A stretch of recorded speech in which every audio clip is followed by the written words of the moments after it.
ನೀವು ನೋಡ್ತಾ ಇದ್ರ BBC ನ್ಯೂಸ್. ನಾನು ಸ್ವಾಗತ. ಕಳೆದ ಸಂಚಿಕೆಯಲ್ಲಿ ಮೈಸೂರು ಜಿಲ್ಲೆಯ ಟಿ ನರಸೀಪುರ ತಾಲೂಕಿನ ಹೆಮ್ಮಿಗೆ ಗ್ರಾಮದ ಡಾಕ್ಟರ್ SS ಅಯ್ಯಂಗಾರ್ ಅವರ ಬಗ್ಗೆ, ಅವರ ವಿಸ್ತೃತ ಬಾಲ್ಯ ಹೆಂಗೆ ನಡೆದು ಬಂತು, ಅವರು ಹೆಮ್ಮಿಗೆಯಿಂದ ಅಮೆರಿಕಕ್ಕೆ ಹೋದ ಒಂದು ಪಯಣ ಹೆಂಗಿತ್ತು, ಇವೆಲ್ಲವನ್ನ ನಾವು ವಿಸ್ತೃತವಾಗಿ ಕೇಳ್ಕೊಂಡ್ಬಂದ್ವಿ. ಇವತ್ತಿನ ಸಂಚಿಕೆಯಲ್ಲಿ ಮತ್ತೆ ಅವರು ನನ್ನ ಜೊತೆ ಇದ್ದಾರೆ. ಇವತ್ತು ನಾನು ಆಗಲೇ ಹೇಳ್ತಾ ಇದ್ದೆ, ನಾವು ಈಗೊಂದು 2 ವರ್ಷಗಳಿಂದ ಭಾರತದಲ್ಲಿ ನಾವು AI ತಂತ್ರಜ್ಞಾನ ಮತ್ತು AI ಆಗ್ಬೋದಾದಂತಹ ಮುಂದಿನ ಪರಿಕಲ್ಪನೆಗಳನ್ನು ಕೂಡ ಯೋಚನೆ ಮಾಡ್ತಾ ಇದ್ದೀವಿ. ಆದರೆ SS ಅಯ್ಯಂಗಾರ್ ಅವರು 1995ರಲ್ಲಿ ಹುಟ್ಟಿ, ನನಗಿಂತ ಮುಂಚೆ ಈ ಬಗ್ಗೆ ರಿಸರ್ಚನ್ನು ಮಾಡಿದ್ರು, ಅಂದೇ ಇವೆಲ್ಲವನ್ನು ಕೂಡ ಮಾಡ್ಕೊಂಡು ಬಂದಿದ್ರು. ಇವತ್ತು ಅವ್ರು ನಮ್ಮ ಜೊತೆ ಇದ್ದಾರೆ. ಹಾಗಾಗಿ ಅವ್ರ ಜೊತೆ AI ಬಗ್ಗೆ ಮಾತಾಡ್ತಾ ಹೋಗೋಣ. AI ತಂತ್ರಜ್ಞಾನದ ಮುಂದಿನ ಪರಿಕಲ್ಪನೆ ಹಾಗೂ ಅದರಿಂದ ಆಗಬಹುದಾದಂಥ ಅನಾಹುತಗಳ ಬಗ್ಗೆ ಒಂದಿಷ್ಟು ಚರ್ಚೆ, ಇವೆಲ್ಲವನ್ನು ಮಾಡ್ತಾ ಹೋಗೋಣ. ಮೊದಲಾಗಿ ನನ್ನ ಕಾರ್ಯಕ್ರಮಕ್ಕೆ ಅವ್ರನ್ನ ಸ್ವಾಗತ ಮಾಡ್ತೀನಿ. ಸರ್ ನಮಸ್ತೆ. ಕಾರ್ಯಕ್ರಮಕ್ಕೆ ಸ್ವಾಗತ. ಕಳೆದ ಸಂಚಿಕೆಯಲ್ಲಿ ನಿಮ್ಮ ಜರ್ನಿಯನ್ನು ನೋಡ್ಕೊಂಡ್ಬಂದ್ವಿ ಸರ್. ಹೆಂಗೆ ಹೆಮ್ಮಿಗೆಯಿಂದ ಅಮೇರಿಕಾ ಹೆಂಗಾಯಿತು ಅಂತ ನೋಡ್ಕೊಬಂದ್ವಿ. ಇವತ್ತು ಈ AI ಬಗ್ಗೆ ಪರ್ಟಿಕ್ಯುಲರಾಗಿ ಮಾತಾಡ್ತಾ ಹೋಗೋಣ ಸರ್. ಯಾಕೆ ಅಂತಂದರೆ ನಾನು ಆಗಲೇ ಹೇಳ್ತಾ ಇದ್ದೆ, ನೀವು AI ಬಗ್ಗೆ ಆ ಕಾಲದಲ್ಲೇ ನೀವು ರಿಸರ್ಚ್ ಮಾಡಿದ ಕಳೆದ ಸಂಚಿಕೆಯಲ್ಲಿ ಹೇಳ್ತಾ ಇದ್ರಿ ಸರ್. What is AI? ಈಗ artificial intelligence and machine learning ಅದು ಭಾಳ ನ್ಯೂ ಏರಿಯಾಸ್ ಆಫ್ ರಿಸರ್ಚ್ ಈಗಿನ ಕಾಲದಲ್ಲಿ. ಏನು ಆರ್ಟಿಫಿಷಿಯಲ್ ಇಂಟೆಲಿಜೆನ್ಸ್ ಅಂದರೆ, ನಾವು ಒಂದು ಮೆಷೀನ್ಸ್ ಇದ್ದರೆ ಅಥವಾ ಒಂದು ಡಿರೆಕ್ಷನ್ಸ್ ಯಾವುದಾದ್ರು ಕೆಲಸ ಮಾಡ್ತಾ ಇದ್ದರೆ ಅದನ್ನು how do you want to make it like a human beings. ಇವಾಗ ಡಾಕ್ಟ್ರು ಹೋಗ್ತೀರಾ ನೀವು, ಡಾಕ್ಟ್ರ್ ಹತ್ರ ಹೋದರೆ ಅವ್ರಿಗೆ ಹೇಳ್ತಾರೆ ಏನಪ್ಪ ನಿಂಗಾಗಿದೆ ಅಂತ. ಅವಾಗ ಅವನು ನನಗೆ ತಲೆನೋವು ಅಂತಾರೆ. ಸೊ ತಲೆನೋವು ಅಂದ ತಕ್ಷಣ ಡಾಕ್ಟ್ರ್ ಏನಂತಾರೆ, ಅವನಿಗೆ ಗೊತ್ತು, ಟ್ರೈನಿಂಗ್ ಮಾಡಿದ್ದಾರೆ ಡಾಕ್ಟ್ರನ್ನ. ತಲೆನೋವು ಅಂದರೆ ಏನು ನೋಡಪ್ಪ, ಕ್ಯಾಟ್ ಸ್ಕ್ಯಾನ್ ಮಾಡಬೇಕು, ಅಲ್ಲೇನಾದ್ರು ಒಂದು ಇದಿದೆಯಾ, ಒಂದು ಗಂಟಿದೆಯಾ. ಸೊ ಎಲ್ಲ ಅನಾಲಿಸಿಸ್ ಮಾಡ್ತಾರೆ. ಆ ಅನಾಲಿಸಿಸ್ ಎಲ್ಲ ಮಾಡಿ ಫೈನಲಿ ಅವ್ರು ಡಿಸಿಷನ್ ಮಾಡ್ತಾರೆ. ಏನು, ಏನಿಲ್ಲ, ನೀನು ಒಂದು 2-3 ಟ್ಯಾಬ್ಲೆಟ್ಸ್ ತೊಗೊಂಡು ಹೊಟ್ಟೋಗುತ್ತೆ. ಅಥವಾ ಅವ್ರು ಹೇಳ್ತಾರೆ ನಿನಗೆ ಕ್ಯಾನ್ಸರ್ ಬಂದಿರ್ಬೋದು, ಅದಕ್ಕೆ ಇನ್ನೂ ನಾವು ಸಂಶೋಧನೆ ಮಾಡಬೇಕು ಅಂತ ಹೇಳ್ತಾರೆ. ಸೊ ಅವ್ರು ಏನು ಮಾಡಿದ್ದಾರೆ ಅಲ್ಲಿ ಅಂದರೆ, ಆ ಡಾಕ್ಟ್ರಿಗೆ ಟ್ರೈನಿಂಗ್ ಆಗಿದೆ. ಆ ಡಾಕ್ಟ್ರು ಏನು ಮಾಡಿದ್ದಾರೆ, ಅವರಿಗೆ ಅವ್ರ ಕಾಲೇಜಿಗೆ ಹೋದಾಗ ಮೆಡಿಕಲ್ ಸ್ಕೂಲ್ನಲ್ಲಿ ಇದೆಲ್ಲ. ಸೊ ನಾವು ಇವಾಗ ಏನು ಮಾಡ್ತಾ ಇದ್ದೀವಿ ಅಂದರೆ, ನಾವು ಡಾಕ್ಟರ್ಸ್ನ ರೀಪ್ಲೇಸ್ ಮಾಡೋಕ್ಕಾಗಲ್ಲ, ಆದರೆ ಡಾಕ್ಟರ್ಸ್ ಅಂತಲೇ ನಾವು ಒಂದು ಪ್ರೋಗ್ರಾಮ್ ಬರಿಬೋದು. ಹಾಗೆ ಹೋದ ತಕ್ಷಣ ನಿಮ್ಮ ಹೆಸರೇನಪ್ಪ, ಏನಾಗ್ತಾ ಇದೆ, ಎಲ್ಲ ಕಂಪ್ಯೂಟರ್ ಕೋರ್ಟಲ್ಲಿ ಮಾಡ್ತಾ ಇರ್ಬೋದು. ತಲೆ ನೋವ್ತಾ ಇದೆಯಾ, ಯಾಕೆ ನೋವ್ತಾ ಇದೆ, ಏನಾಗ್ತಾ ಇದೆ ತಲೆ, ಆಮೇಲೆ ಅದಕ್ಕೆ ಕ್ಯಾಟ್ ಸ್ಕ್ಯಾನ್ ತೊಗೊಂಡ್ಯಾ. ಸೊ ಎಲ್ಲ ಈ ಥರ ಆರ್ಟಿಫಿಷಿಯಲ್ ಆಗಿ ನಾವು we create intelligence in the program and that becomes an artificial intelligent program. ಅದು ಒಂದು ಎಕ್ಸಾಂಪಲ್. ಇವಾಗ ನಾವೇನು ಹೇಳ್ತೀವಿ, ನಾವು ಒಂದು ನಮಗೆ ಅಟಾನಮಸ್ ಲ್ಯಾಂಡ್ ವೆಹಿಕಲ್ ಅಂತ ಅಂದರೆ, ಇವಾಗ ಕಾರುಗಳೆಲ್ಲ ಕಂಪ್ಯೂಟ್ರೇ ಓಡಿಸುತ್ತೆ.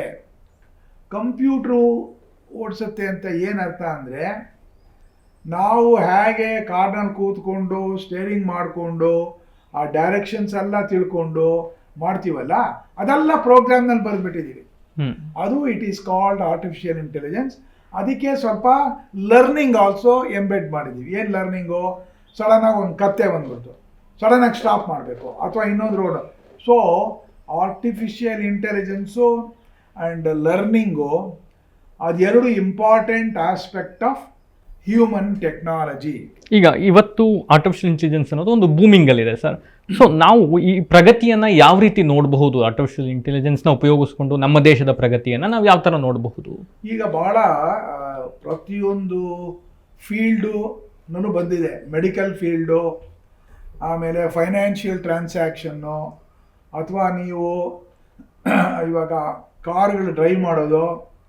ಇವಾಗ ನಿಮಗೇನು ಮನುಷ್ಯ ಬಂದು ಡ್ರೈವ್ ಮಾಡಬೇಕಾಗಿಲ್ಲ, ಅಲ್ಲಿ ಅದಕ್ಕೊಂದು ಪ್ರೋಗ್ರಾಮ್ ಹಾಕಿ ಆರ್ಟಿಫಿಷಿಯಲ್ ಇಂಟೆಲಿಜೆನ್ಸ್ ಥರನೇ ಎಲ್ಲ ಕಲಿಸ್ಬಿಡ್ಬೋದು. 4ನೇದು ಮನೆಯೆಲ್ಲ ಕ್ಲೀನ್ ಮಾಡಿಸ್ಬಿಡೋದು ರೋಬೋಟಿಂದ, ಅಲ್ಲಿಂದ ಬಂದು ಅಲ್ಲಿಂದ ನೋಡೋದು, ಅನ್ನೋದು. ಸೊ ಇದೆಲ್ಲ ಭಾಳ ಒಳ್ಳೆ ಅಪ್ಲಿಕೇಶನ್ಸ್ ಇದೆ. ಜಾಗತಿಕ ಮಟ್ಟದಲ್ಲಿ ಯಾವ ಥರ ಉಪಯೋಗ ಆಗುತ್ತೆ ಸರಿ? ಇವಾಗ ಅದರದ್ದು ಡಿಸಡ್ವಾಂಟೇಜು ಇದೆ. ಏನು ಡಿಸಡ್ವಾಂಟೇಜು ಅಂದರೆ, ಭಾಳ ಇಂಟೆಲಿಜೆಂಟ್ ಆಗೋದ್ರೆ ಅದನ್ನು ಕಂಟ್ರೋಲ್ ಹೆಂಗೆ ಮಾಡ್ತೀರಾ? ಇವಾಗ ಒಂದು ಮೆಷಿನ್ ಅಂತ ಇಟ್ಕೊಳ್ಳಿ, ಆ ಮೆಷಿನ್ನ ನಮ್ಮ ಥರ ಇಂಟೆಲಿಜೆನ್ಸ್ ಆಗ್ಬೋದು. ಇವಾಗ 4 ಜನ ಇಂಟೆಲಿಜೆನ್ಸು ಅದಕ್ಕೆ ಹಾಕ್ಬಿಟ್ರೆ ನೀವು ಪ್ರೋಗ್ರಾಮ್ನಲ್ಲಿ, ಅದು ನೀವು ಇವಾಗ ನೀವು ಅದು ಮಾಡಿದ್ರೆ ಮಾಡಲ್ಲ, ಯಾಕೆ ಮಾಡಬೇಕು? ಸೊ ಕನ್ಫ್ರಾಂಟೇಷನ್ ಶುರುವಾಗುತ್ತೆ. ಯಾಕೆ ಕನ್ಫ್ರಾಂಟೇಷನ್ ಅಂದರೆ it has become very intelligent.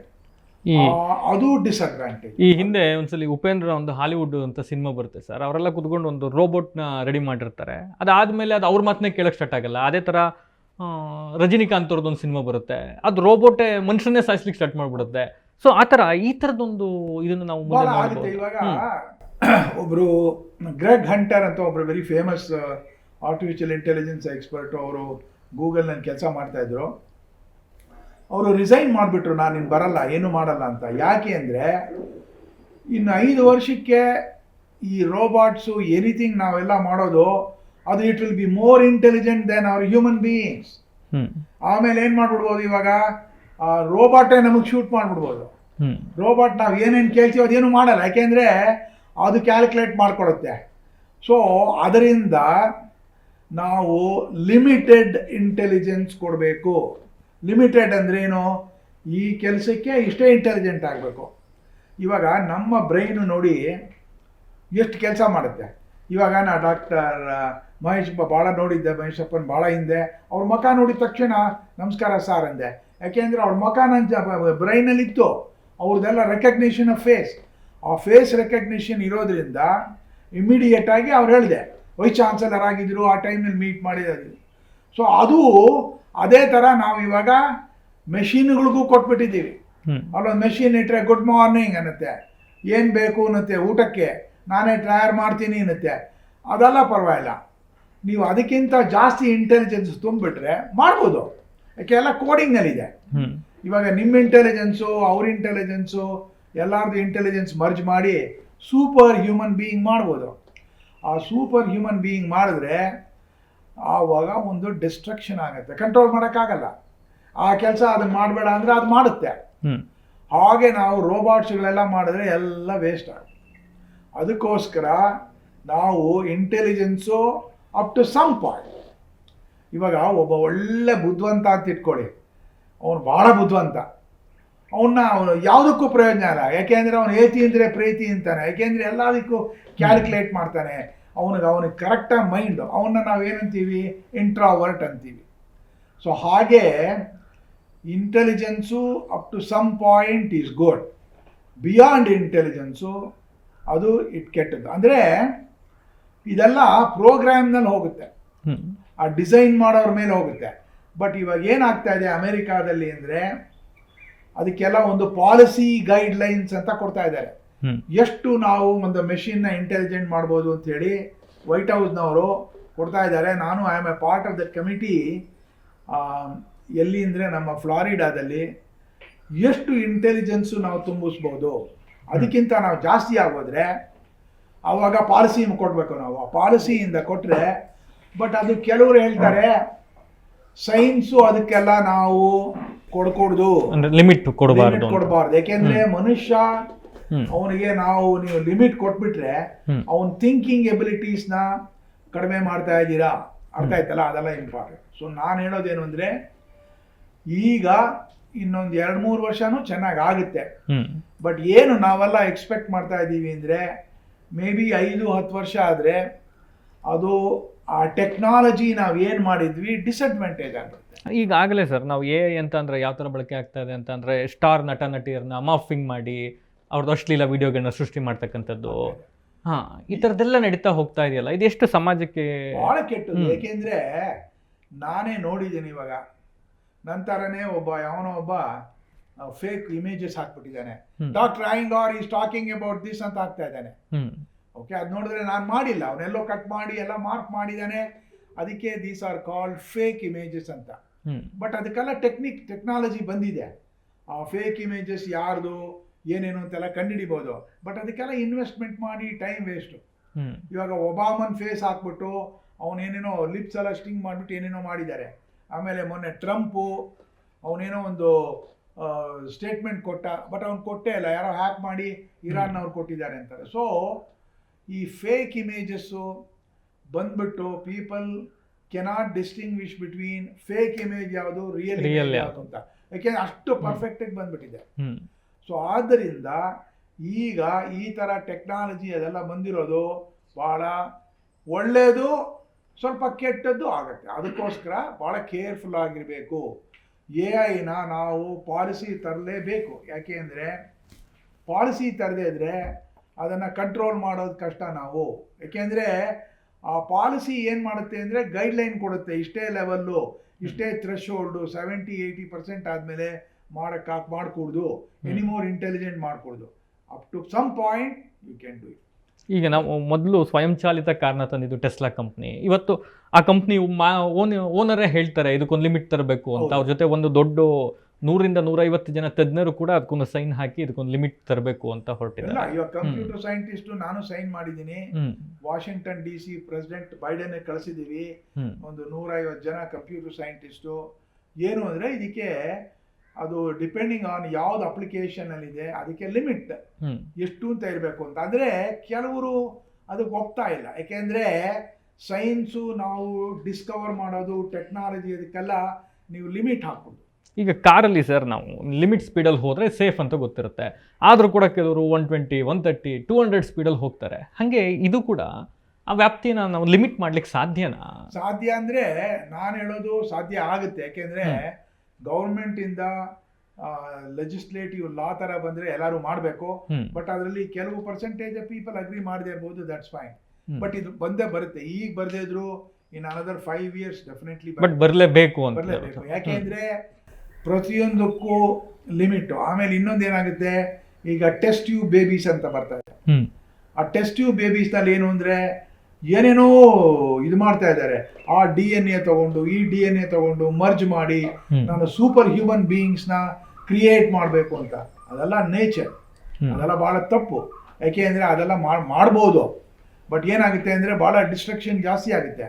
ಇವಾಗ ಎಷ್ಟೋ ಜನ ಈ ಬ್ರೀಡಿಂಗ್ ಡಾಗ್ಸ್ ಮಾಡಬೇಕಾದ್ರೆ ಪಿಟ್ ಬೌಲ್ ಅಂತಾರೆ, ಅದಕ್ಕೆ ಕಂಟ್ರೋಲೇ ಮಾಡೋಕ್ಕಾಗಲ್ಲ. ಅದಕ್ಕೆ ಅಂದರೆ ಅದು ಆಲ್ಸೇಷನ್ ಡಾಗು ಇನ್ನೊಂದು ಡಾಗಿಂದೆಲ್ಲ ಕನೆಕ್ಟ್ ಮಾಡಿ ಆ ಪಿಟ್ ಬೌಲ್ ಅಂದರೆ ಮನುಷ್ಯನ್ ನೋಡಿದ್ರೆ ಅದನ್ನು ಭಾಳ it will really kill. So limitations ಬರ್ತಾ ಇದೆ. ಬಟ್ ಏನಾಗಿದೆ ಅಂದರೆ ಎಲ್ಲದಕ್ಕೂ ಲಿಮಿಟೇಷನ್ಸ್ ಇರಬೇಕು ಟು ಸಮ್ ಎಕ್ಸ್ಟೆಂಟ್. ಬಟ್ ಕೆಲವರು ಜ್ಞಾನಿಗಳು ಏನಂತಾರೆ ಅಂದರೆ ಮನುಷ್ಯನ ಥಿಂಕಿಂಗಿಗೆ ಯಾವ ಲಿಮಿಟೇಷನ್ನು ಇರಕೂಡ್ದು ಅಂತಾರೆ. ಅದಕ್ಕೆ ನಾನು ಅಗ್ರಿ ಮಾಡಲ್ಲ. ಯಾಕೆಂದರೆ ಲಿಮಿಟೇಷನ್ ಇರಲೇಬೇಕು, ಇಲ್ಲದೇ ಈ ಥರ ಆಘಾತಗಳೆಲ್ಲ ನಡೆಯುತ್ತೆ. ಅದು ಬರುತ್ತೆ, ನನಗೇನೋ ಡೆಫಿನೆಟ್ ಆಗಿ ಇನ್ನು 5 ವರ್ಷದಲ್ಲೇ ಬರುತ್ತೆ. ಈ AI ಅನ್ನೋದು ಹೊರಟಾಗ ಸರ್, ಈಗ ನಮ್ಮ ಮಾಧ್ಯಮ ಕ್ಷೇತ್ರಕ್ಕೆ ಬಂದರೆ ಮಾಧ್ಯಮ ಕ್ಷೇತ್ರದಲ್ಲೂ AI ಆ್ಯಂಕರ್ಸ್ಗಳು ಅಂತ ಒಂದು ಸ್ವಲ್ಪ ದಿವಸಗಳು ಬಂದ್ಬಿಟ್ವು. ಅಂತಂದರೆ ಇದರಿಂದ ಎಲ್ಲ ಕ್ಷೇತ್ರಗಳು ಇವತ್ತು AI ಬರ್ತಾ ಇದೆ. ಇದರಿಂದ ಉದ್ಯೋಗ ಸಮಸ್ಯೆ ಜಾಸ್ತಿ ಆಗಬಹುದಾ? ಈಗ ಎಲ್ಲರಿಗೂ ಒಂದು ಭಯ ಏನಾಗಿದೆ ಅಂದರೆ ಈ AI ಬಂದ್ಬಿಟ್ಟು ಎಲ್ಲ ಟೆಕ್ನಾಲಜಿ ಬಂದು ಜನಗಳಿಗೆ ಜಾಬ್ ಸಿಗಲ್ಲ ಅಂತ ಎಲ್ಲರಿಗೂ. ಅದೆಲ್ಲ ಆಗೋದಿಲ್ಲ. ಏಕೆಂದರೆ ಒಂದು ಟೆಕ್ನಾಲಜಿ ಬಂದರೆ ಅದಕ್ಕೆ ಭಾಳ ಬೇಕಾದಷ್ಟು side other ideas other technology ಬೇಕು. ಸುಮ್ಮನೆ AI ಟೆಕ್ನಾಲಜಿ ಇವಾಗ ಎಲ್ಲರಿಗೂ AI ಕೋಡಿಂಗ್ ಬರಲ್ಲ, ಅವ್ರಿಗೆಲ್ಲ ಟ್ರೈನ್ ಮಾಡಬೇಕು. ಟ್ರೈನ್ ಮಾಡಿದ್ರೆ ಅವ್ರನ್ನೆಲ್ಲ ಪ್ರೊಫೆಸರ್ಗಳು ಮಾಡ್ಕೋಬೇಕು. ಅದಕ್ಕೆಲ್ಲ ಸ್ಪೆಷಲ್ ಕಂಪ್ಯೂಟರ್ ಮೆಷಿನ್ಸ್ ಹಾಕಬೇಕು. ಸ್ಪೆಷಲ್ ಪ್ರೋಗ್ರಾಮಿಂಗ್ ಲ್ಯಾಂಗ್ವೇಜು ಪೈಥಾನ್ ಅಂತಿದೆ, ಅದನ್ನು ಟೀಚ್ ಮಾಡಬೇಕು. ಸೊ ನಾನು ಹೇಳೋದೇನು ಅಂದರೆ ಈ ಥರ ಬಂದರೆ ಅದು it will create more jobs.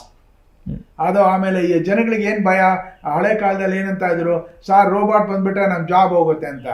Robot ಬಂದಿದ್ದೇ ಒಳ್ಳೆಯದು, ಯಾಕೆಂದರೆ ಅದು ಇಟ್ ಕ್ರಿಯೇಟೆಡ್ ಮೋರ್ ಜಾಬ್ಸ್. ಇವಾಗ ಟೆಸ್ಲಾ ಬಂತು, ಟೆಸ್ಲಾ ಕಂಪ್ಯೂಟರ್ ಬಂತು, ಟೆಸ್ಲಾ ಕಾರ್ಗಳು ಬಂದಿದೆ, but it has created other jobs. ಆದ್ದರಿಂದ ನಾವು ಈ ಥರ ಈ ಟೆಕ್ನಾಲಜಿ ಅದೆಲ್ಲ ಬಂದರೆ ಜಾಬ್ ಹೋಗುತ್ತೆ ಅಂತ ನಾವು ಥಿಂಕ್ ಮಾಡ್ಕೋಕೂಡ್ದು. ನಾವು ಸೈಂಟಿಸ್ಟು ಅಡ್ಮಿನಿಸ್ಟ್ರೇಟರ್ಸ್ ಎಲ್ಲ ಏನಾಗುತ್ತೆ, it will create more jobs, but it may be in different areas. ಹಳೆ ಕಾಲದ ಥರ ಇವಾಗ ನಾನು 55 ವರ್ಷದಿಂದ ಅಮೆರಿಕಾಗೆ ಹೋಗಿದ್ದು. ನಾನು ಇಂಡಿಯನ್ ಇನ್ಸ್ಟಿಟ್ಯೂಟ್ ಆಫ್ ಸೈನ್ಸ್ನಲ್ಲಿ ಕರ್ತಿದ್ದು ಏನೂ ಯೂಸ್ ಮಾಡಿಲ್ಲ, ಎಲ್ಲ ಔಟ್ಡೇಟೆಡ್. ನಾನು ಅದಕ್ಕೆ ಹೇಳೋದು, ಇಂಡಿಯನ್ ಇನ್ಸ್ಟಿಟ್ಯೂಟ್ ಆಫ್ ಸೈನ್ಸ್ಗೆ ಹೋದರೆ ಆ ಪ್ರೊಫೆಸರ್ಗೆಲ್ಲ ಹೇಳ್ತೀನಿ, ಏನ್ರಿ ಮಾಡ್ತಾ ಇದ್ದೀರಾ ಅಂದರೆ ಇದು ಮಾಡ್ತೀನಿ. ಅದೆಲ್ಲ ಹಳೆ ಕಾಲದ್ದು, ಅದನ್ನು ಯಾರು ಯೂಸ್ ಮಾಡಲ್ಲ. ಹೊಸ ಟೆಕ್ನಾಲಜಿ ಮಾಡಿ ಯೂನಿವರ್ಸಿಟಿಗೆ ಹೋದರೆ ಅದೆಲ್ಲ ಹೇಳ್ಕೊಡ್ಬೇಕು. ಹಳೇದು ನಾವು ಫೋರ್ಟ್ರಾನ್ ಅಂತ ಒಂದು ಲ್ಯಾಂಗ್ವೇಜ್ ಇತ್ತು, ಅದನ್ನು ಯೂಸ್ ಮಾಡ್ತಾ ಇದ್ವಿ. ಇವಾಗ ಫೋರ್ಟ್ರಾನ್ ಯಾರೂ ಯೂಸ್ ಮಾಡಲ್ಲ. ಅದಾದಮೇಲೆ ಪ್ಯಾಸ್ಕಾಲು ಅದು ಇದು ಎಲ್ಲ ಲ್ಯಾಂಗ್ವೇಜಸ್ ಬಂದು ಇವಾಗ ಓನ್ಲಿ AI ಲ್ಯಾಂಗ್ವೇಜ್ ಅಂದರೆ ಪೈಥಾನ್. ಆ Python must be the language ಅದರಲ್ಲೇ ಚೇಂಜ್ ಮಾಡಬೇಕು, ಅದನ್ನೇ ಹೇಳ್ಕೊಡ್ಬೇಕು, ಅದನ್ನೇ ನಾವು ಅಡ್ವಾನ್ಸ್ಮೆಂಟ್ ತಗೋಬೇಕು. ಸೊ ಇವಾಗ ಏನಾಗಿದೆ, AI ಆ್ಯಂಡ್ ಮೆಷಿನ್ ಲರ್ನಿಂಗ್ ಇದೆಲ್ಲ ಬಂದಮೇಲೆ ನಾವು ಹುಡುಗರಿಗೆ ಹೇಳ್ಕೊಡ್ಬೇಕಾದ್ದು ಭಾಳ ಡಿಫ್ರೆಂಟ್ ಇದೆ. ಹಳೆ ಕಾಲದ ಥರ ನಾವು ಅದನ್ನು ಮಾಡಬೇಕು ಅಂತೆಲ್ಲ. ಯಾಕೆ ಅಂದರೆ ಇವಾಗ ಹೊಸ ಟೆಕ್ನಾಲಜಿ ಬಂದಿರೋದ್ರಿಂದ ಹೊಸ ಆಯುಧಗಳು ಕೊಡಬೇಕು, ಟೂಲ್ಸ್ ಅಂತೀವಿ, ಸಾಫ್ಟ್ವೇರ್ ಟೂಲ್ಸ್ ಕೊಡಬೇಕು. ಅದು ಕೊಡದೇ ಇದ್ರೆ ನೀವು ಅವ್ರೇನು ಕಲ್ತ್ಕೊಳ್ತಾರೆ, ಅವ್ರಿಗೆ ಹೊಸ ಸಾಫ್ಟ್ವೇರ್ ಟೂಲ್ಸ್ ಹೆಂಗೆ ಮಾಡೋದು, ಪೈಥಾನ್ ಟಾರ್ಚ್ ಅಂತಿದೆ, ಆ ಪೈಥಾನ್ನಲ್ಲೂ ಡೀಪ್ ಲರ್ನಿಂಗ್ ನೆಟ್ವರ್ಕ್ಸ್ ಅಂತಿದೆ, ಎಷ್ಟು ಲೆವೆಲ್ ಆಫ್ ಇಂಟೆಲಿಜೆನ್ಸ್ ನೀವು ಕ್ರಿಯೇಟ್ ಮಾಡೋ ಅದೆಲ್ಲ ಹೇಳ್ಕೊಡ್ಬೇಕು. ಅರ್ಥ ಆಯ್ತಲ್ಲ? ಸೊ ಅವಾಗ ಏನಾಗುತ್ತೆ, ಕಾಲೇಜ್ನಲ್ಲಿ ನಾವು ಏನೇನು ಹೇಳ್ಕೊಡ್ತೀವೋ ಅದು ಚೇಂಜ್ ಆಗುತ್ತೆ. ಆವಾಗ ನಮ್ಗೇನಾಗುತ್ತೆ, ಒಳ್ಳೊಳ್ಳೆ ಟೀಚರ್ಸ್ ಅವ್ರನ್ನೆಲ್ಲ ಟ್ರೈನ್ ಮಾಡಿರೋರು ಬೇಕಲ್ಲಿ. ಸೊ ಅವ್ರಿಗೆಲ್ಲ ಟ್ರೈನ್ ಮಾಡ್ಬೋದು. ಅದಕ್ಕೆ ಏನಂತೀವಿ, ವರ್ಕ್ ಫೋರ್ಸ್ ಡೆವಲಪ್ಮೆಂಟ್ ಅಂತೀವಿ. ಅವ್ರನ್ನ ಟ್ರೈನ್ ಮಾಡಬೇಕು, ಅವರೆಲ್ಲ ಹೋಗಿ ಅವ್ರು ಟೀಚ್ ಮಾಡಬೇಕು. ಸೊ ಇದೇನಾಗುತ್ತೆ, ಕಂಟಿನ್ಯೂಸ್ ಚೈನ್. ಸೊ 5 ವರ್ಷದ ಹಿಂದೆ ಒಬ್ಬ ಸ್ಟೂಡೆಂಟ್ ಏನು ಕಲ್ತನೋ ಅದೇನಕ್ಕೂ ಪ್ರಯೋಜನ ಆಗಲ್ಲ. ಯಾಕೆಂದರೆ ಟೆಕ್ನಾಲಜಿ ಡೆವಲಪ್ ಆಗೋಗಿದೆ, ಭಾಳ ಆಗೋಗಿದೆ. ಇಲ್ಲೂ ಆಗಿದೆ, ಇಂಡಿಯಾದಲ್ಲೂ ಆಗಿದೆ, ಅಮೇರಿಕಾದ ಎಲ್ಲ ಕಡೆನೂ ಆಗಿದೆ. ಆದ್ದರಿಂದ ನಾವು ಏನು ಮಾಡಬೇಕು, ಚಾನ್ಸಲರ್ಸು, ಯೂನಿವರ್ಸಿಟಿ ಪ್ರೊಫೆಸರ್ಸ್ ಎಲ್ಲ ಈ ಕರಿಕ್ಯುಲಮ್ ಅಂತ ಹೇಳ್ತೀವಿ.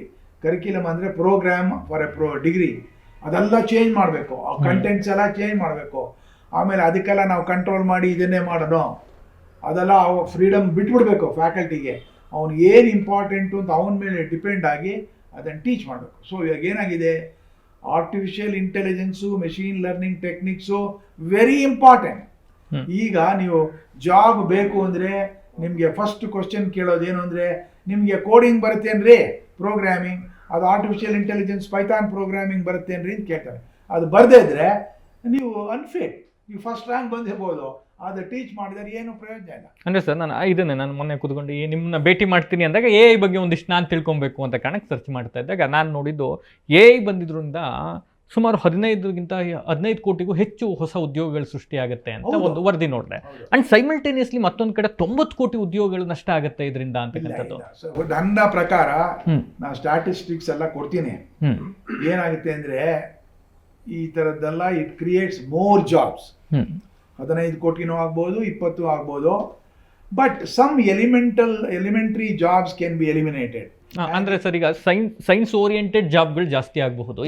ಈಗ ನಾನು ಎಕ್ಸಾಂಪಲ್ ಹೆಂಗೆ ತಗೊಬೇಕು ಅಂದ್ರೆ, ಸಾಮಾನ್ಯವಾಗಿ ಎಕ್ಸಾಂಪಲ್ ರೋಡಲ್ಲಿ ಟ್ರಾಫಿಕ್ ಪೊಲೀಸ್ 4 ಜನ ನಿಂತ್ಕೊಂಡು ಮಾನಿಟರಿಂಗ್ ಮಾಡ್ತಾ ಇದ್ರು.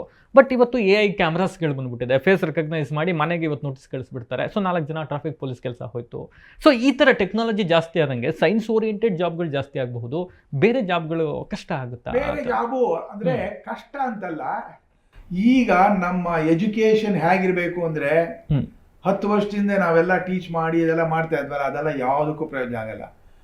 ಈಗಿನ ಕಾಲದಲ್ಲಿ ಅವರಿಗೆ ನೀವು ಟೆಕ್ನಾಲಜಿ ಹೇಳ್ಕೊಡ್ಬೇಕು. ಯಾವ ಥರ ಟೆಕ್ನಾಲಜಿ, ಯಾರು ಬಂದು ಫೇಕ್ ಇಮೇಜಸ್ ಮಾಡಿದ್ರೆ ಅದಕ್ಕೆ ಕೌಂಟರ್ ಫೇಕ್ ಹ್ಯಾಕ್ ಮಾಡ್ತೀರಾ, ಅದು ಟೆಕ್ನಾಲಜಿ. ಯಾಕೆಂದ್ರೆ ಅದು ಮಾಡ್ತಾ ಇದ್ದಾರೆ ಇವಾಗ ಎಲ್ಲ. How to crash fake deep, ಇವನ್ನ ಕ್ರಾಶ್ ಮಾಡೋದು ಹೆಂಗೆ ಅನ್ನೋದನ್ನ ನಾವು ಎಲ್ಲ ಕ್ಲೀನಾಗಿ ಮಾಡ್ತಾ ಇದ್ದಾರೆ ಇವಾಗ.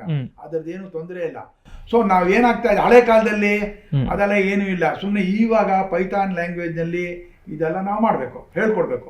ಸೊ ಇವಾಗ ಅಡ್ವಾನ್ಸ್ಡ್ ವರ್ಷನ್ ಆಫ್ ಪೈಥಾನ್ ಬಂದಿದೆ. ಆ ಪೈಥಾನು ಅದರೆಲ್ಲ ಹೇಳ್ಕೊಡುತ್ತೆ.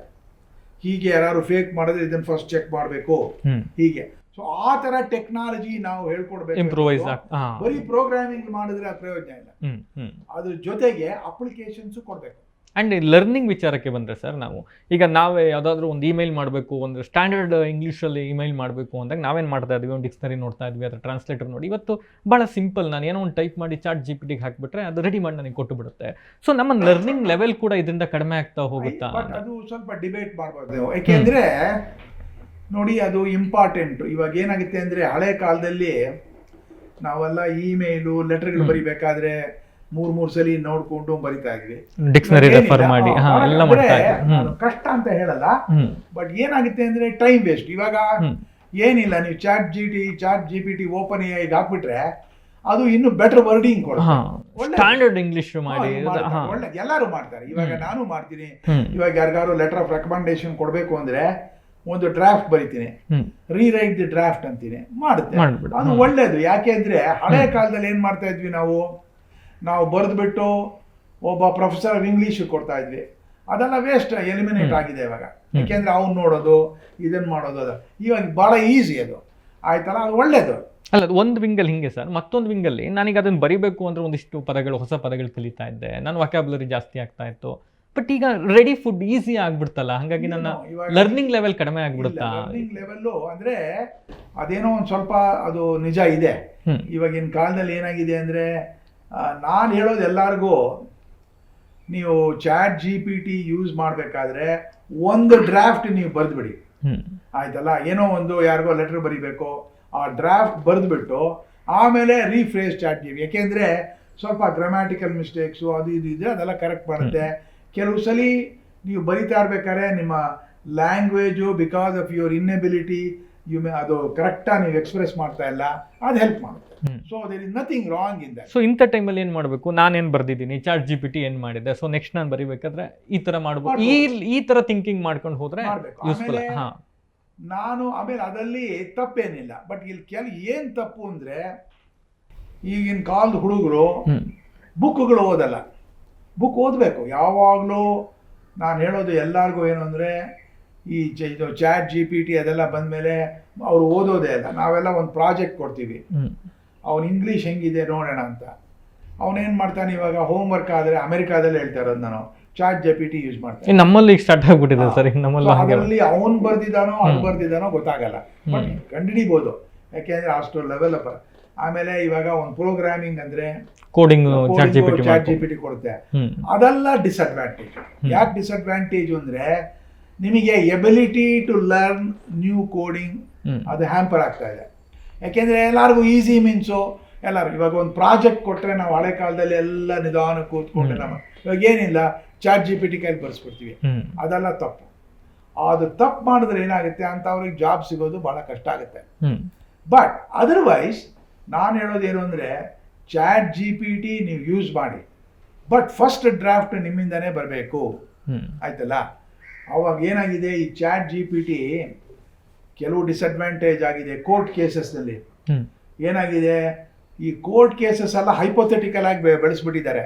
ಇವಾಗ ನಾನು ನಿಮ್ಮನಿಗೆ ಸೂ ಮಾಡಬೇಕಾದ್ರೆ ಏನೋ ಒಂದು ಕ್ರಿಯೇಟ್ ಮಾಡಿಬಿಡ್ತೀನಿ ಕೇಸು, ಅದ್ರಲ್ಲಿ ChatGPTನಲ್ಲಿ ಹಾಕಿ ಅದು ಇದು ಎಲ್ಲ ಮಾಡಿ ನಾ ಹೇಳ್ತೀನಿ, ಈ ಪ್ರಕಾರ ಇವರಿಗೆ ನಾವು ಇದು ಮಾಡಿದ್ದೀವಿ, ಅದಕ್ಕೋಸ್ಕರ ನನಗೂ ಕೊಡಬೇಕು ಅಂತ ನಾವು ಮಾಡಿದ್ರೆ ಅದು ವೆರಿಫಿಕೇಷನ್ ಇಲ್ಲ, ಅದು ಬರೀ ಹೈಪೋಥೆಟಿಕಲ್ಲು. ಸೊ ಅದು ಜಾಸ್ತಿ ಆಗಿದೆ. ಇವಾಗ ಏನಾಗಿದೆ, ಲಾ ಸ್ಟೂಡೆಂಟು ಚೆನ್ನಾಗಿ ಬರೆಯೋ ತಿಳ್ಕೊಬೇಕು, ಬರೆಯಲ್ಲ ಅವರು, ಸುಮ್ಮನೆ ChatGPT ಕೈಲಿ ಬರ್ಸ್ಬಿಡ್ತಾರೆ, ಅದು ತಪ್ಪು. ಸೊ ಇದೆಲ್ಲ ಸ್ವಲ್ಪ ಡಿಸ್ಅಡ್ವಾಂಟೇಜಸ್. ಆಮೇಲೆ ಇನ್ನೊಂದು ಏನಾಗುತ್ತೆ ಈ ChatGPTನಲ್ಲಿ ಅಂದರೆ, ಕೆಲವು ಸಲ ರಾಂಗ್ ಆನ್ಸರ್ಸು ಕೊಡುತ್ತೆ, ಎರೋನಿಯಸ್ ಆನ್ಸರ್ಸು, ತಪ್ಪು. ಸೊ ಎಷ್ಟು 85% of the time it is good. So the 15% of the time is not good. So ಇದೆಲ್ಲ ಸ್ವಲ್ಪ ಡಿಸ್ಅಡ್ವಾಂಟೇಜಸ್ ಇದೆ. ಆ್ಯಂಡ್ ಇನ್ನೊಂದು ಸರ್, ಭಾಳ ಆತಂಕಕಾರಿ ಬೆಳವಣಿಗೆ AI ಇಂದ ಅನ್ನೋದು ಅಂತಂದರೆ, ಇತ್ತೀಚೆಗಷ್ಟೇ ನಾವು ನೋಡಿದ್ವಿ, ಅಮೆರಿಕ ಅಂತ ಬೆಳೆದಂಥ ದೇಶದ ಮೇಲೆ ಸೈಬರ್ ಅಟ್ಯಾಕ್ ಆಗ್ತಕ್ಕಂಥದ್ದು ಸಾಕಷ್ಟು ದೇಶಗಳಲ್ಲಿ ಇಂಥದ್ದು ಕೂಡ ಹೆದರಿಸಿದ್ದಾರೆ. ಸೊ ಈ AI ಟೆಕ್ನಾಲಜಿ ಮೂಲಕ ನಾವು ಮುಂದಿನ ದಿವಸ ಇಂತಹ ದೊಡ್ಡ ಆತಂಕಕಾರಿ ಬೆಳವಣಿಗೆಯನ್ನು ಕೂಡ ಎದುರು ನೋಡಬಹುದು.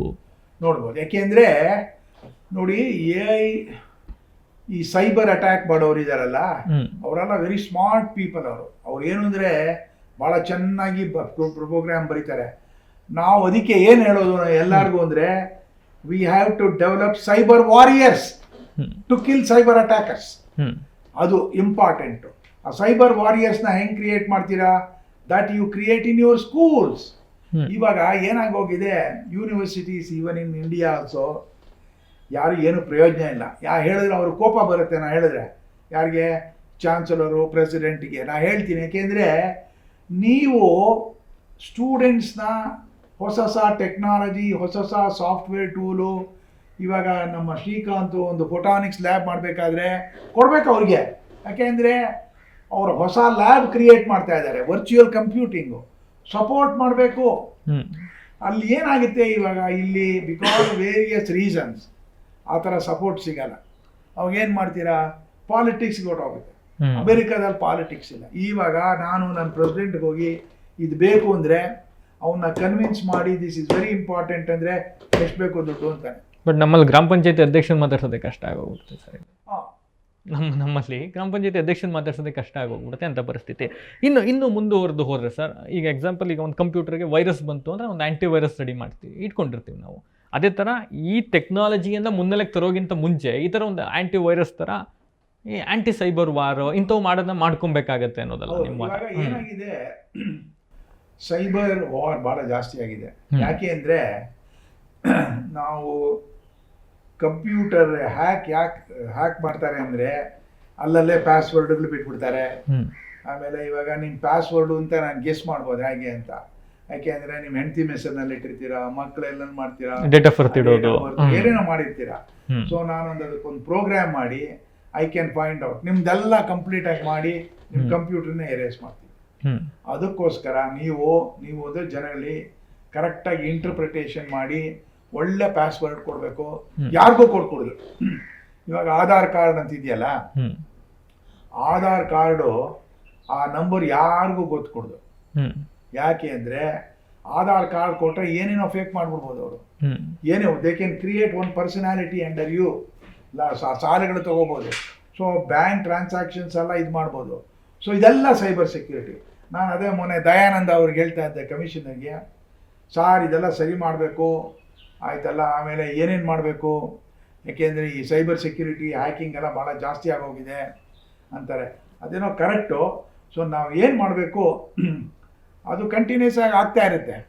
ಯಾಕೆ ಅಂದರೆ ಟೆಕ್ನಾಲಜಿ ಇನ್ಕ್ರೀಸ್ ಆಗ್ತಾ ಇದೆ, ಹುಡುಗರೆಲ್ಲ ಭಾಳ ಸ್ಮಾರ್ಟು. ಆಮೇಲೆ ಹುಡುಗರು ಭಾಳ ವೇಸ್ಟ್ ಮಾಡ್ತಾ ಇದ್ದಾರೆ ಟೈಮು. ಅವ್ನಿಗೆ ಹೆಂಗೆ ಹ್ಯಾಕ್ ಮಾಡೋಣ, ಇನ್ನೊಂದು ಮಾಡೋಣ, ಎಲ್ಲ ಇದೇ ಆಗ್ತಾ ಇದೆ. ಅದಕ್ಕೋಸ್ಕರ ನಾವು ಯೂನಿವರ್ಸಿಟಿನಲ್ಲಿದ್ದರೆ ನಮ್ಮ ಸ್ಟೂಡೆಂಟ್ಸ್ಗೆ ಒಳ್ಳೆ ಟ್ರೈನಿಂಗ್ ಕೊಡಬೇಕು. ಅದು ನನ್ನ ಪ್ರಕಾರ ಆಗ್ತಾ ಇಲ್ಲ, ಎಲ್ಲೂ ಆಗ್ತಾ ಇಲ್ಲ. ಇನ್ಸ್ಟಿಟ್ಯೂಟ್ ಆಫ್ ಸೈನ್ಸಲ್ಲೂ ಆಗಲ್ಲ. ಅವ್ರು ಇನ್ಸ್ಟಿಟ್ಯೂಟ್ ಆಫ್ ಸೈನ್ಸಲ್ಲಿ ಪ್ರೊಫೆಸರ್ಗಳು ಟೀಚೇ ಮಾಡಲ್ಲ. ನಾವು ಸುಮ್ಮನೆ, ನಾನು ಇನ್ಸ್ಟಿಟ್ಯೂಟ್ ಆಫ್ ಸೈನ್ಸ್ ಸ್ಟೂಡೆಂಟ್ ತಾನೆ, ಏನು ಟೀಚ್ ಮಾಡ್ತಾರೆ ನಾನು ನೋಡಿದ್ದೀನಿ. CNR ಅವ್ರಿಗೂ ಹೇಳಿದ್ದೀನಿ ಮೆನಿ ಟೈಮ್ಸು, ಟೀಚೇ ಮಾಡಲ್ಲ, ಬರೋದೇ ಇಲ್ಲ. ಬಟ್ ಏನಂದರೆ ಎಲ್ಲ ರೆಸ್ಪಾನ್ಸಿಬಿಲಿಟಿ ಸ್ಟೂಡೆಂಟ್ಸ್ ಕೊಟ್ಬಿಟ್ಟಿದ್ದಾರೆ. ಬಟ್ ನಾವು we can give them good training to students at different levels. And main ಇಲ್ಲಿ ಸರ್, ನಾವು ಇವತ್ತು ನಮ್ಮ ಚಿನ್ನ ಹಣನ ಸೇಫ್ ಮಾಡಿ ಇಟ್ಕೊಳ್ಳೋದಕ್ಕಿಂತ ಹೆಚ್ಚಾಗಿ ನಮ್ಮ ಸೋಷಿಯಲ್ ಆ್ಯಕ್ಟಿವಿಟೀಸ್ ಏನಿದೆ, ನಮ್ಮ ಸೈಬರ್ ಆ್ಯಕ್ಟಿವಿಟೀಸ್ ಏನಿದೆ, ಅದನ್ನು ಆದಷ್ಟು ಜೋಪಾನ ಮಾಡ್ಕೊಬೇಕು. ಆ ನಿಟ್ಟಲ್ಲಿ ಎಜುಕೇಟ್ ಮಾಡಬೇಕಾಗಿದೆ ಅಲ್ಲ ಸರ್ ನಾವು? ಭಾಳ ಮಾಡಬೇಕು. ಯಾಕೆಂದರೆ ಇವಾಗ ಯಾರು ಮಾಡೋದಿಲ್ಲ. ಬಟ್ ಇವಾಗ ಜನಗಳು ಕಲಿತಾ ಇದ್ದಾರೆ. ಇವಾಗ ನೋಡಿ, ನಾನೇ ನೋಡ್ತೀನಲ್ಲ, ನಮ್ಮ ಫಾರಂ ಹತ್ರ ಹೋಗಿ ಅಲ್ಲಿ ಯಾರಿಗಾರು ಏನ್ರಿ ಮಾಡ್ತೀರಾ ಅಂದರೆ ಅವ್ರಿಗೆ ಏನು ಗೊತ್ತೇ ಇಲ್ಲ. ಹೇಗೆ ನೀವು ದುಡ್ಡು ಡೆಪಾಸಿಟ್ ಮಾಡಿದ್ರೆ, ಇಲ್ಲ ಸರ್ ಈಗ ಮಾಡ್ತೀವಿ ಅಂತಾನೆ. ಅವ್ನು ನಾನೇ ಸೈಬರ್ ಹ್ಯಾಕರ್ ಆಗಿ ಎಲ್ಲ ತಿಳ್ಕೊಂಡು ಎಲ್ಲ ಇದು ಮಾಡು. ಸೊ ಅವ್ರಿಗೆ ಎಜುಕೇಟ್ ಮಾಡಬೇಕು. ಅಮೇರಿಕಾದಲ್ಲಿ ನಾನು ಏನು ಮಾಡ್ತಾ ಇದ್ದೀನಿ ಅಂದರೆ teaching cyber security in rural America. ಯಾಕೆಂದ್ರೆ ಅಮೇರಿಕಾನಲ್ಲೂ ಹಾಗೆ ನೀವು ವಿಲೇಜಸ್ಗೆ ಹೋದರೆ ಎಲ್ಲ ಆಕ್ಸೆಸಿಬಿಲಿಟಿ ಇರುತ್ತೆ, ಪಾಸ್ವರ್ಡ್. ಅದಕ್ಕೋಸ್ಕರ ಅವ್ರಿಗೆಲ್ಲ ಹೇಳಬೇಕು, ಸೈಬರ್ ಸೆಕ್ಯೂರಿಟಿ ಅವೇರ್ ಆಗಿರಿ, ಭಾಳ ಡೇಂಜರ್ ಆಗಿದೆ, ನಿಮ್ದೆಲ್ಲ ತಿಳ್ಕೊಡ್ತಾರೆ. ಇವಾಗ ಬರ್ತಾರೆ ಒಬ್ಬರು ಮನೆಗೆ, ಇಲ್ಲೆಲ್ಲ ನೋಡ್ತಾರೆ, ಕ್ಯಾಮ್ರಾಗಳಿರುತ್ತೆ ನೋಡಿ, ಇಲ್ಲೇ 2 ಕ್ಯಾಮ್ರಾ ಇದೆ, ಓಕೆ, ಇಲ್ಲಿ 2. ಸೊ ಇವಾಗ ಕ್ಯಾಮ್ರಾ ಇದೆ, ಕ್ಯಾಮ್ರಾ ಕನೆಕ್ಷನ್ನೇ ಕಟ್ ಮಾಡಿಬಿಟ್ರೆ ನೀವೇನು ಮಾಡ್ತೀರಾ? ಗೊತ್ತಾಗಲ್ಲ ನಮಗೆ. ಆಮೇಲೆ ಕ್ಯಾಮ್ರಾದು ಪಾಸ್ವರ್ಡ್ ಚೇಂಜ್ ಮಾಡಿಬಿಡ್ತಾರೆ. ಸೊ ಇವಾಗ ಎಲ್ಲ ಥರನೂ ದುರಭ್ಯಾಸ ಬಂದ್ಬಿಟ್ಟಿದೆ ಹ್ಯಾಕರ್ಸ್ಗೆ. ಅವನೇನು ಮಾಡ್ತಾನೆ ನೋಡ್ಕೊಳ್ತಾನೆ. ನಾನೇ ನೋಡಿದ್ದೀನಿ ಎಷ್ಟೋಸಲಿ ಬ್ಯಾಂಕ್ಗಳಿಗೆ ಹೋಗ್ಬೇಕಾದ್ರೆ ಒಬ್ಬ ಯಾವನೋ ಗುಮಾನಿಯ ಕೂತಿರ್ತಾನೆ, ಏನು ದುಡ್ಡು ತೊಗೊಂಡು ಹೋಗ್ತಾರೆ, ಯಾರು ಬರ್ತಾರೆ ಕೇಳ್ತಾನೆ, ಆಮೇಲೆ ನೋಡ್ತಾನೆ, ಅಲ್ಲಿ ಹ್ಯಾಕ್ ಮಾಡ್ತಾರೆ, ಗೊತ್ತಾಗಲ್ಲ. ಸೊ ಭಾಳ ಕಾಮನ್, ಇಲ್ಲೂ ಆಗಿದೆ, ಅಮೇರಿಕಾದಲ್ಲೂ ಆಗಿದೆ, ಯುರೋಪ್ನಲ್ಲೂ ಆಗಿದೆ. ಬಟ್ ನಾವು ಏನು ಅಂದರೆ ಭಾಳ ಸೇಫಾಗಿ ನಿಮ್ಮ ಪಾಸ್ವರ್ಡ್. ಆಮೇಲೆ ನೀವು ಏರೋಪ್ಲೇನಲ್ಲಿ ಹೋಗ್ತೀರಲ್ಲ, ನಾವೇನು ಮಾಡ್ತೀವಿ, ಇಲ್ಲಿಂದ ನೀವು ಡೆಲ್ಲಿಗೆ ಹೋಗ್ತೀರಾ, ಆ ಟಿಕೆಟ್ ಸ್ಟಬ್ ಇರುತ್ತಲ್ಲ, ಇನ್ನು ಹಾಕ್ಬೇಕು ಅಂತ ಬಿಸಾಕ್ತೀರಾ, ಬಿಸಾಕುಡ್ದು. ಬಿಕಾಸ್ ನಿಮ್ಮ ಪ್ರೈವೇಟ್ ಇನ್ಫಾರ್ಮೇಶನ್ ಎಲ್ಲ ಅದರಲ್ಲಿ ಇರುತ್ತೆ. ಅದೇನಾದ್ರು ಹ್ಯಾಕರ್ಗೆ ಸಿಕ್ಕಿದ್ರೆ ನಿಮ್ದೆಲ್ಲ ಗೊತ್ತಾಗುತ್ತೆ ಅವನಿಗೆ. ಗೆಸ್ ಮಾಡ್ಕೊಂಡು ಮೆಸ್ ಮಾಡಿಕೊಂಡು ಅವನು ನ್ಯೂರಲ್ ನೆಟ್ವರ್ಕ್ ಪ್ರೋಗ್ರಾಮ್ ಇದೆ, ಎಲ್ಲ ಡೇಟ್ ಮಾಡಿ ಅಯ್ಯಂಗಾರ್ SS ಎಲ್ಲಿದ್ದಾರೆ, ಸದಾಶಿವನಗರ ಎಲ್ಲಿ ಕೆಲಸ ಮಾಡ್ತಾರೆ, ಎಲ್ಲ ಇನ್ಫಾರ್ಮೇಷನು ಬರುತ್ತೆ. ಆವಾಗ ಏನಾಗುತ್ತೆ, ನಿಮ್ದೆಲ್ಲ ಇನ್ಫಾರ್ಮೇಷನ್ ಅವನ ತಿದ್ದಾಗ ಅವನಿಗೆ ಹ್ಯಾಕಿಂಗ್ ಈಸಿ ಆಗುತ್ತೆ. ಅದಕ್ಕೋಸ್ಕರ ಭಾಳ ಕೇರ್ಫುಲ್ಲಾಗಿ ಇನ್ಫಾರ್ಮೇಷನ್ನು ಯಾರಿಗೂ ಕೊಡ್ಕೊಡ್ದು, ಬ್ಯಾಂಕಿಂಗ್ ಇನ್ಫಾರ್ಮೇಷನ್ ಕೊಡ್ಕೊಡ್ದು, ಆದ ಎಷ್ಟೇ ಫ್ರೆಂಡ ಮಕ್ಳಿಗೂ ಕೊಡ್ಕೊಡ್ದು. ಯಾಕೆಂದರೆ ಗೊತ್ತಾಗಲ್ಲ, ನೀವೇನೋ ಎಲ್ಲ ಇದು ಅಂತ ಕೊಟ್ಬಿಟ್ರೆ ಎಲ್ಲ ಡಿಸಡ್ವಾಂಟೇಜಸ್ ಆಗುತ್ತೆ. ಸೊ ಅದೆಲ್ಲ disadvantages. There are lot of advantages ಹೇಳಿದ್ನಲ್ಲ, ಭಾಳ ಇದೆ. ಚಾಟ್ ಜಿ ಪಿ ಟಿನಲ್ಲಿ ಇದೆಲ್ಲ ಸ್ವಲ್ಪ ಡಿಸಡ್ವಾಂಟೇಜಸ್ಸು, ಯಾಕೆಂದರೆ ಇವಾಗ ಹುಡುಗರು ಪ್ರೋಗ್ರಾಮ್ಸೇ ಬರೆಯಲ್ಲ, ಹುಡುಗರು ಓದಲ್ಲ ಬುಕ್ಸು ಎಲ್ಲ ಚಾಟ್ ಜಿ ಪಿ, ಬಟ್ ಅವ್ರಿಗೆ ಡಿಸಡ್ವಾಂಟೇಜು, ಅದೆಲ್ಲ ಸ್ವಲ್ಪ ನಾಲೆಡ್ಜ್ ಗೇನ್ ಆಗಲ್ಲ ಆಮೇಲೆ ಅವರು. ಸೊ ಇದೆಲ್ಲ ಆಗಿರೋದ್ರಿಂದ ಸ್ವಲ್ಪ ತೊಂದರೆ ಆಗುತ್ತೆ. ಬಟ್ ಅದೇನು ಮಾಡೋಕ್ಕಾಗಲ್ಲ, ಯಾಕೆಂದರೆ ಇದೆಲ್ಲ ಟೆಕ್ನಾಲಜಿ ಮಾಡೋದ್ರಿಂದ. ಮತ್ತು ಇನ್ನೊಂದು ಸರ್, ಮತ್ತೊಂದು ನಾನು ಮೊನ್ನೆಯಲ್ಲೊಂದು ಓದ್ತಾ ಇದ್ದೆ ಅದು ಪೇಪರ್ನಲ್ಲಿ, ಮುಂದೊಂದು ದಿನ ಏನಾಗಬಹುದು ಅಂತ ಅಂದರೆ ನಮ್ಮಲ್ಲಿ ಒಳ್ಳೆ ಶಸ್ತ್ರಾಸ್ತ್ರಗಳಿದ್ದಾವೆ, ಎಲ್ಲವೂ ಕೂಡ ನೀಟಾಗಿ ನಾವು ನಾವು ಸೆಕ್ಯೂರ್ ಮಾಡಿ ಇಟ್ಕೊಂಡಿದ್ದೀವಿ ದೇಶನ. ಒಂದು ದಿವಸ ಉಪಯೋಗಿಸ್ಕೊಂಡು ಇಡೀ ಶಸ್ತ್ರಾಸ್ತ್ರಗಳೇ ವರ್ಕ್ ಆಗದಂಗೆ ಹ್ಯಾಕ್ ಮಾಡೋ ಸಂದರ್ಭ ಬಂದ್ಬಿಡಬಹುದು ಅಂತಕ್ಕಂಥದ್ದು ಯಾವುದೋ ಒಂದು ಆರ್ಟಿಕಲ್ ನಾನು ನೋಡ್ತಾ ಇದ್ದೆ. ಇದು ಇವಾಗ ಥಿಂಕ್ ಮಾಡ್ತಾ ಇದ್ದೀವಿ. ನಾನು ಸ್ಟಾರ್ ವಾರ್ಸ್ ಪ್ರೋಗ್ರಾಮ್ ಅಂತ ಅಮೆರಿಕಾದಲ್ಲಿತ್ತು, ಯಾವಾಗ ಅಂದರೆ ರಾನಾಲ್ಡ್ ರೇಗನ್ ಅಂತ ಪ್ರೆಸಿಡೆಂಟ್ ಆಗಿದ್ರು. ಅವಾಗ ಏನಾಗ್ತಾ ಇತ್ತು, there was a lot of ವೈರತ್ವ ರಷ್ಯಾ ಅಮೆರಿಕಾಗೆ. ಆವಾಗ ಖುಷೋ ಯಾರೋ ಇದ್ರು, ಅಲ್ಲಿಂದ ಬಿಡ್ತಾ ಇದ್ರು ಯಾವುದು ಮಿಸೈಲ್ಸು.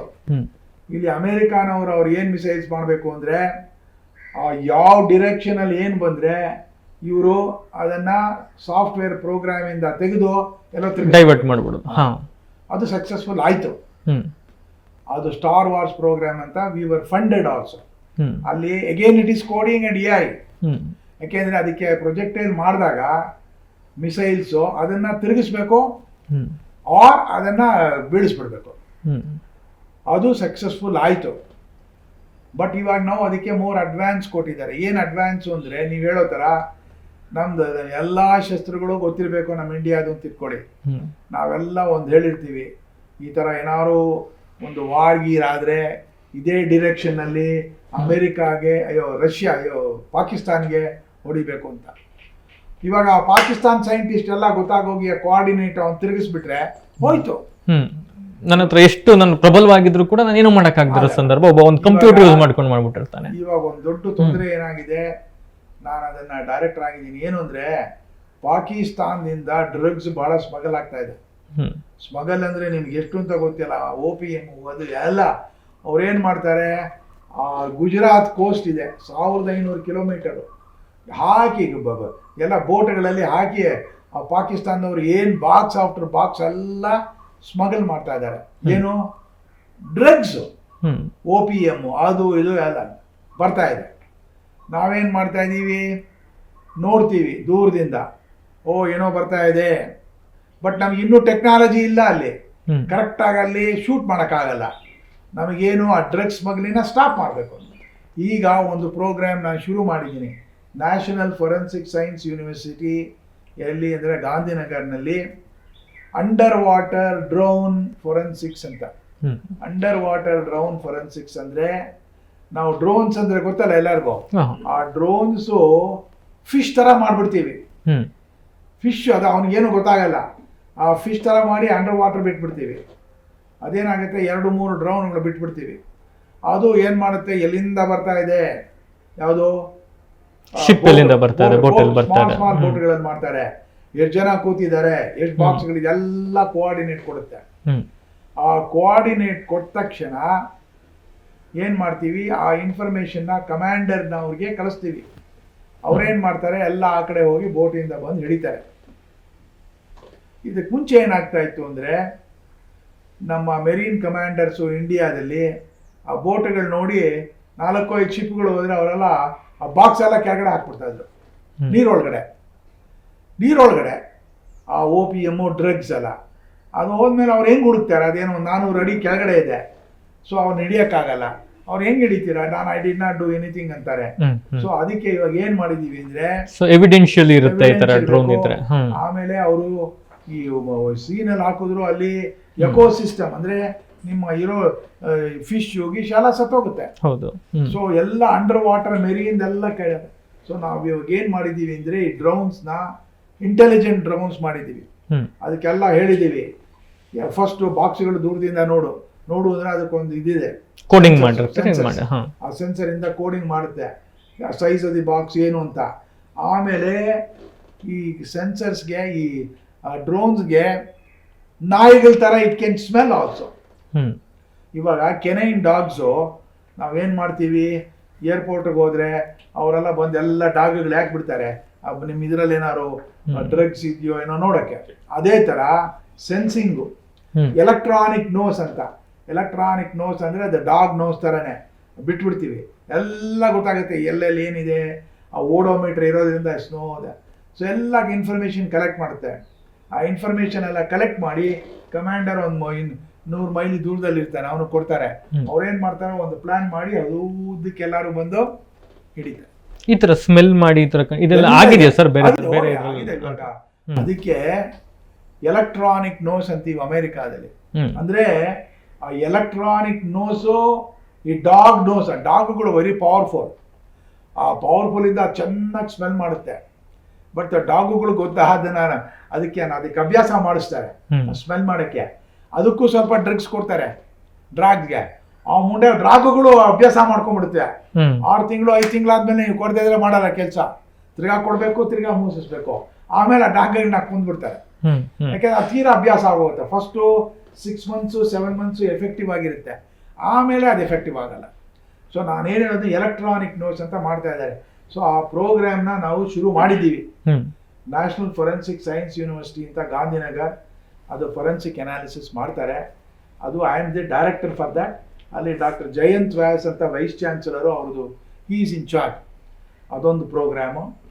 ಆಮೇಲೆ there are many other programs where we can avoid the cyber wars ಮಾಡ್ತಾ ಇದ್ದೀವಿ. But still it's a challenge. ಈಗ ಎ ಅಂತಕ್ಕಂಥದ್ದನ್ನ ನಾವು ಈಗ ಒಂದು 2 years ಇಂದ ನೋಡ್ತಾ ಇದೀವಿ ಸರ್. ಪ್ರಬುದ್ಧಮಾನಕ್ಕೆ ಬಂದಿರೋದೇ ಈಗ ನಮಗೆ. ಬಟ್ ನೀವು ಅವತ್ತಿನ AI ತಂತ್ರಜ್ಞಾನದ ಪರಿಕಲ್ಪನೆ, ಇವತ್ತಿನ ಪರಿಕಲ್ಪನೆ ಏನ್ ಅನ್ಸುತ್ತೆ ಸರ್? ಎರಡನ್ನೂ ಕೂಡ ಒಟ್ಟಿಗೆ ಸಮಾನ ನೋಡಿದಾಗ. ಈಗ ನೀವು ಐಡಿಯಾಸು ಎಲ್ಲ ಮಾಡಿರೋದು ಹಿಂದೆನೆ ಮಾಡಿದ್ವಿ ಅಂತ ಹೇಳಿದ್ರೆ ಅವ್ರು ಒಪ್ಕೊಳ್ಳಲ್ಲ. ಬಟ್ ಏನಾಗಿದೆ ಈಗಿನ ಕಾಲದಲ್ಲಿ ಅಂದ್ರೆ ಅದಕ್ಕೆ ಟೆಕ್ನಾಲಜಿನೂ ಡೆವಲಪ್ ಮಾಡಿದ್ದಾರೆ ಚೆನ್ನಾಗಿ. ಅದು ಇಂಪಾರ್ಟೆಂಟು. ಯಾಕೆಂದ್ರೆ ಐಡಿಯಾ ಇರ್ಬೋದು, ಐಡಿಯಾ ಅದು ಬರೀ ಐಡಿಯಾ ಇದ್ರೆ ಯಾರಿಗೆ ಯೂಸ್ಫುಲ್ ಆಗುತ್ತೆ? ಆ ಐಡಿಯಾನ ಕನ್ವರ್ಟ್ ಮಾಡಬೇಕು ಟೆಕ್ನಾಲಜಿಗೆ. ಆ ಟೆಕ್ನಾಲಜಿ ಕನ್ವರ್ಟ್ ಮಾಡಿದ್ರೆ ತಾನೇ ಅದು ಯೂಸು. ಸೊ ಈಗಿನ ಪ್ರದೇಶದಲ್ಲಿ ನಾವು ಐಡಿಯಾಸ್ ಎಲ್ಲ ಕೊಡ್ತಾ ಇದ್ವಿ, ನಮ್ಮದು ಟೆಕ್ನಾಲಜಿ ಬರೋಕ್ಕೆ ಭಾಳ ಟೈಮ್ ತೊಗೊಳ್ತಾ ಇತ್ತು. ಈಗ ಭಾಳ ಚೇಂಜ್ ಆಗೋಗಿದೆ ವರ್ಲ್ಡು. ಸೊ ಇವಾಗ ಏನಾದ್ರು ಒಂದು ಐಡಿಯಾ ಕೊಟ್ಟರೆ ಮಾರನೇ ದಿನನೇ ಟೆಕ್ನಾಲಜಿ ಬರುತ್ತೆ. ಮಾರನೇ ದಿನ ಅಂದರೆ ಒಂದು ಮೇ ಬಿ ಒಂದು 2-3 ವಾರದಲ್ಲಿ ದುಡ್ಡಿದ್ರೆ ಬರುತ್ತೆ. ಈಗ ನಾನು ಒಬ್ಬರು ಜಗದೀಶ್ ಮಹಾಲೆ ಅಂತ ಒಬ್ಬರಿದ್ದಾರೆ, ಅವರು ಒಂದು ಆಡಿಯೋ ವಿಷನ್ ಸಿಸ್ಟಮ್ ಡೆವಲಪ್ ಮಾಡಿದ್ದೀವಿ. ನೀವು ನಾರ್ಮಲಿ ಹಾಡು ಏನಾದ್ರು ಕೇಳಬೇಕಾದ್ರೆ ಅದನ್ನ ಹಾಕೊಳ್ತೀರಾ, ಅದು ಚೆನ್ನಾಗಿದೆ. ಬಟ್ ನಾವು ಇನ್ವೆಂಟ್ ಮಾಡಿರೋದು ಬೆಸ್ಟ್. ಅದಕ್ಕೆ ಚಿಪ್ ಡಿಸೈನ್ ಮಾಡಿದ್ದೀವಿ. ಬಟ್ ಅದೇನಾಗಿದೆ, ಅದು ಟೆಕ್ನಾಲಜಿ ಬರಬೇಕು, ಐಡಿಯಾಸ್ ಎಲ್ಲ ಇದೆ, ಅದು ರಿಯಲ್ ಪ್ರಾಡಕ್ಟ್ ಬರಬೇಕು. ಆ ರಿಯಲ್ ಪ್ರಾಡಕ್ಟ್ ಬರದೇ ಇದ್ರೆ ಮೈ ಐಡಿಯಾ ಏನೋ ಅದು ಬರೀ ಐಡಿಯಾನೇ. ಅದು ಈಗಿನ ಕಾಲದಲ್ಲಿ ದುಡ್ಡು ಇದೆ, ಸಹಾಯನೂ ಇದೆ, ಆಮೇಲೆ ಅದು ಸೊ ಈಸಿಲಿ ಕನ್ವರ್ಟ್ ಮಾಡ್ಬೋದು ಐಡಿಯಾ ಟು ಟೆಕ್ನಾಲಜಿ. ಹಳೆ ಕಾಲದಲ್ಲಿ ಬೇಕಾದಷ್ಟು ಐಡಿಯಾ ಇತ್ತು, ಅದನ್ನ ಟೆಕ್ನಾಲಜಿ ಮಾಡೋಕ್ಕಿದೆ ದುಡ್ಡಿಲ್ಲ, ಇನ್ಸ್ಟ್ರುಮೆಂಟೇಷನ್ ಇಲ್ಲ, ಇದಿಲ್ಲ. ಈಗ ಭಾಳ ಇದೆ, ಅದು ಭಾಳ ಅಡ್ವಾಂಟೇಜು. ಯಾಕೆಂದ್ರೆ ಈಗ ನಿಮ್ಗೊಂದು ಒಳ್ಳೆ ಐಡಿಯಾ ಇತ್ತು ಅಂದ್ರೆ ಯಾರೋ ದುಡ್ಡು ಕೊಡ್ತಾರೆ, ನಾನು ಕೊಡ್ತೀನಿ ಮಾಡಿ, ಇದಾದ್ರೆ ನಂಗೆ 50% ದುಡ್ಡು ಕೊಡಬೇಕು. ಇನ್ವೆಸ್ಟರ್ಸ್ ಈಗ ಮುಂದೆ ಬರ್ತಾರೆ ನಂಬಿಕೆ. ಅದಕ್ಕೋಸ್ಕರ ಅದು ಇದೆ. ಆಮೇಲೆ ವೆಂಚರ್ ಆಕ್ಟಿವಿಟೀಸ್ ಅಂತಿದೆ. ಸೊ ವೆಂಚರ್ ಕ್ಯಾಪಿಟಲಿಸ್ಟ್ ಏನು ಮಾಡ್ತಾರೆ, ಬೇಕಾದ ದುಡ್ಡು ಇಟ್ಕೊಂಡಿದ್ದಾರೆ. ಸೊ ಏನಾದ್ರು ಐಡಿಯಾ ಆಯಿತು, ನನಗೆ ಇದೊಂದು ಐಡಿಯಾ, ನನಗೊಂದು $10,000 ಬೇಕು ಕೊಡು ಅಂದರೆ ಅವರು ಕನ್ವಿನ್ಸು ಒಳ್ಳೆ ಐಡಿಯಾ ಅಂತ ಥಿಂಕ್ ಮಾಡಿದ್ರೆ ಕೊಡ್ತಾರೆ. ಆಮೇಲೆ 50% ಅವ್ರಿಗೇನೋ ಒಂದು ಡೀಲ್ ಕೊಡ್ತಾರೆ. ಸೊ ಈ ಥರದ ಅವಕಾಶ ಎಲ್ಲ ಭಾಳ ಚೆನ್ನಾಗಿದೆ. ಈಗ ನಾವೆಲ್ಲ ಸ್ಟೂಡೆಂಟು ಅದೆಲ್ಲ ಮಾಡಿದಾಗ ಅಷ್ಟು ಇರಲಿಲ್ಲ, ಅದಕ್ಕೆ ಸ್ವಲ್ಪ ತಡ ಆಗ್ತಾ ಇತ್ತು. ಬಟ್ ಇವಾಗ AI ಆ್ಯಂಡ್ ಮೆಷಿನ್ ಲರ್ನಿಂಗ್ ಇರೋದ್ರಿಂದ ಭಾಳ ಚೆನ್ನಾಗಿದೆ. ಸರ್, ನಮ್ಮ ವೀಕ್ಷಕರಿಗೆ ಕೊನೆಯದಾಗಿ AI ಯಾವ ರೀತಿ ಸದುಪಯೋಗ ಪಡಿಸ್ಕೊಬೇಕು ಹಾಗೂ AI ಇಂದ ಯಾವ ಥರ ನಾವು ಸುರಕ್ಷಿತವಾಗಿರಬಹುದು ಅಂತ ಕೀ ಪಾಯಿಂಟ್ಸಲ್ಲಿ ಹೇಳೋದಾದ್ರೆ ಏನು ಹೇಳ್ತೀವಿ? ಇವಾಗ AI ಇಂದ ಸುರಕ್ಷಿತ ನಾವು ಆಗ್ಬೋದು ಅಂತ ನನ್ನ ಅಭಿಪ್ರಾಯ ಹೇಗೆ ಅಂದರೆ, ಒಂದು ಗೌರ್ಮೆಂಟ್ನವರು ಪಾಲಿಸೀಸ್ ತರಲೇಬೇಕು. ಆ ಪಾಲಿಸೀಸ್ ತಂದ್ರೇ ನನ್ನ ಅಭಿಪ್ರಾಯ, ನನ್ನ ಲೈಫ್ ಟೈಮ್ನಲ್ಲಿ ನಾನು ಸುರಕ್ಷಿತ ಅನ್ನಿಸ್ಕೊಳುತ್ತೆ. ಏಕೆಂದರೆ ಯಾರೂ ಚಾಲೆಂಜ್ ಮಾಡೋಕ್ಕಾಗಲ್ಲ ಅದ್ರ ಮೇಲೆ, ಆಯ್ತಲ್ಲ. ಬೆನಿಫಿಟ್ಸ್ ಭಾಳ ಇದೆ AIದು.